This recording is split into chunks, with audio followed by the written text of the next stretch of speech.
பிப்ரவரி 15 நமது அனுதின மன ஊழியங்களின் வாழ்த்துக்களுடன் இன்றைய நற்செய்தி. தாழ்மை தரும் உயர்வு. இன்றைய வேதாகம பகுதி நீதிமொழிகள் 22 1 முதல் 5 வரை.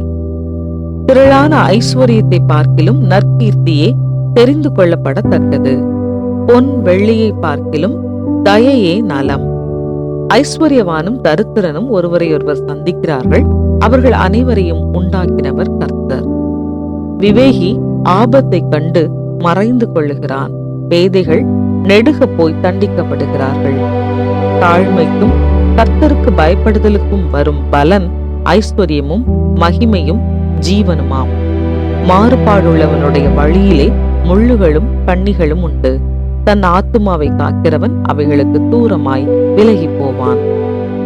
குறிப்பு வசனம்: தாழ்மைக்கும் கர்த்தருக்கு பயப்படுதலுக்கும் வரும் பலன் ஐஸ்வர்யமும் மகிமையும் ஜீவனுமாம். நீதிமொழிகள் 22:4.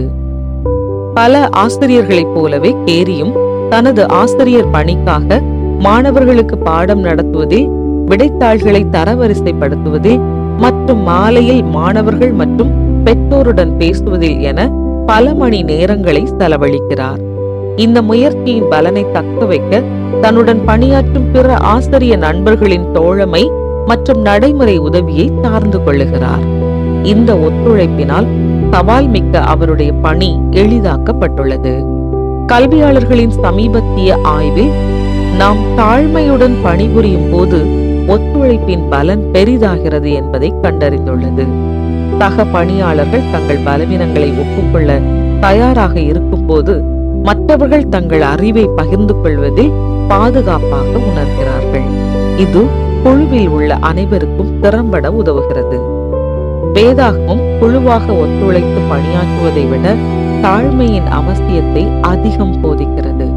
கர்த்தருக்கு பயப்படுதல், அதாவது தேவனுடைய சௌந்தரியம், வல்லமை மற்றும் மாட்சியோடு நம்மை ஒப்பிட்டு சரியான புரிதலை நாம் கொண்டிருக்கும் போது அது நமக்கு ஐஸ்வர்யத்தையும் கனத்தையும் ஜீவனையும் தருகிறது.